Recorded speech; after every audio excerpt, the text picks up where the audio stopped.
चलिए यहाँ पर बाकी मुद्दों की ओर जाएं, उससे पहले अहम जानकारी जो दर्शकों को देना चाहेंगे। बनो अपना फाइनेंस मिनिस्टर का समय सोमवार से यानी 3 जुलाई से बदल रहा है। जी हाँ, 3 जुलाई से अब शाम को 4 से 5 बजे के बीच आप ईटी नाउ स्वदेश अगर देखें तो बनो अपना फाइनेंस मिनिस्टर में आप शिरकत कर सकते हैं अपने सवालों के जरिए। वो इसीलिए क्योंकि ये है हमारा नया समय 4 से 5 बजे और रात को 8 से 9 भी आप बनो अपना फाइनेंस मिनिस्टर को देख पाएंगे। लेकिन चलिए अभी बात करते हैं उन तमाम लोगों की जो कि एचडीएफसी लिमिटेड और एचडीएफसी बैंक के विलय को लेकर काफ़ी सारे सवालों के बीच घिरे हुए हैं। ये पेशकश हमने इसीलिए आपके सामने रखी है क्योंकि बहुत दर्शक हैं जिनकी फिक्स डिपॉजिट या लोन का खाता है एचडीएफसी लिमिटेड में, और अब एचडीएफसी बैंक के साथ जब इसका विलय हो गया है तो आप पर किस तरह का असर पड़ेगा, आपके निवेश पर किस तरह का असर पड़ेगा, आपकी लोन की ब्याज दरों पर किस तरह का असर पड़ेगा, ये आपको हम समझाने की कोशिश करेंगे। तो चलिए सबसे पहले यहाँ पर हम बात करते हैं आपके फिक्स डिपॉजिट अकाउंट की। तो अगर आप ऐसे शख्स हैं जिनके पास एचडीएफसी लिमिटेड में एक फिक्स डिपॉजिट का खाता है और अब वो जो है ये खाता आपने एचडीएफसी बैंक में आपका विलय के बाद मर्ज हो जाएगा, तो आपको ये जानना ज़रूरी है कि आपने ऑटो रिन्यूअल कराया है या नहीं कराया है। क्योंकि मर्जर के बाद संभावना ये है कि एचडीएफसी बैंक वाले हो सकता है आपको कहें कि आप अपने पैसों को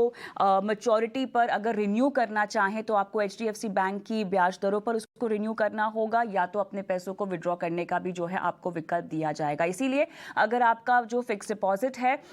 वो आपने एचडीएफसी लिमिटेड में कर रखा है तो विलय के बाद एचडीएफसी बैंक में होने के बाद आपका रिन्यूअल डेट है या आपकी मैच्योरिटी की डेट है, इसे आप चेक करें और उसके बाद जब आपके पास बैंक को लेकर कोई कम्युनिकेशन आए तब आप अपनी जो एक रणनीति है वो तय कर सकते हैं। याद रखिए, ऑटो रिन्यू अगर आप कराएंगे तो फिर हो सकता है, संभावना यही ज़्यादा है कि एचडीएफसी बैंक की जो दरें हैं वो दरें आपको आपके फिक्स डिपॉजिट पर दी जाएं। आगे बढ़ते हैं, अगर आप एक लोन धारक है, अगर एचडीएफसी लिमिटेड से आपने कोई लोन लिया हुआ है तो उस लोन को लेकर भी आपको थोड़ा सा अब संज्ञान लेना होगा, क्योंकि एचडीएफसी लिमिटेड जो है वो बीपीएलआर के तहत अपनी ब्याज दरें तय करती थी और अब आरबीआई के नियमों के तहत जो कि हमने देखा 2019 के बाद एक एक्सटर्नल बेंचमार्क जो है बैंकों को बोला गया है निर्धारित करने का, और एचडीएफसी बैंक का इस केस में रेपो रेट है। रेपो रेट से जुड़ा हुआ है अगर आपका होम लोन तो फायदा यह है कि ट्रांसमिशन जल्दी होगा। रेपो रेट जैसे जैसे घटना शुरू होगा वैसे वैसे आपकी ब्याज दरें भी घटेंगी। लेकिन अगर आपने एचडीएफसी लिमिटेड का रख रखा है और आपके कॉन्ट्रैक्ट नोट में, जो कि आपका होम लोन का कॉन्ट्रैक्ट नोट होगा, उसमें अगर बीपीएलआर तहत है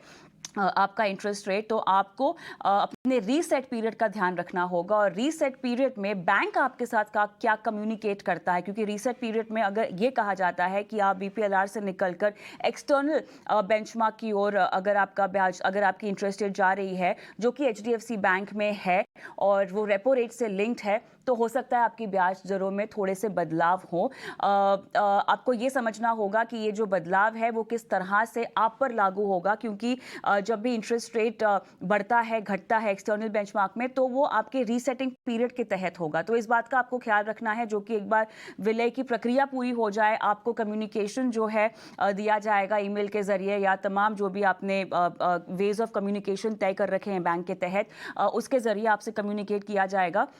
और आपको बताया जाएगा कि आपको अपना रीसेट पीरियड, आपको क्लैरिटी दी जाएगी कि वो किस तरह का आपका बेंचमार्क होगा आपकी ब्याज दरों को लेकर। तो ये वो तमाम बातें हैं जो कि अगर आप एक फिक्स डिपॉजिट के धारक हैं एचडीएफसी लिमिटेड में, या अगर आपने लोन ले रखा है एचडीएफसी लिमिटेड से विलय के बाद, जो कि एचडीएफसी बैंक अब हो जाएगा पूरी तरह से, यहाँ विलय के बाद आपकी ज़िंदगी पर, आपके निवेश पर, आपके लोन पर किस तरह का असर पड़ेगा उसकी समझाइश हमने आपको दी है। तो कुछ बातों का ख्याल आपको यहाँ पर रखना है। और इसी से जुड़े अगर कोई सवाल हैं तो आप हमें व्हाट्सएप भी कर सकते हैं। अगर आप एक एचडीएफसी लिमिटेड के खाता धारक हैं या लोन धारक हैं, कंफ्यूज्ड हैं कि आपको किस तरह से आगे बढ़ना चाहिए, अपने सवाल आप बनो अपना फाइनेंस में से पहुंचा सकते हैं। आपके सवालों के जवाब जो है हम अपने एक्सपर्ट्स के जरिए दिलाने की कोशिश करेंगे। बहरहाल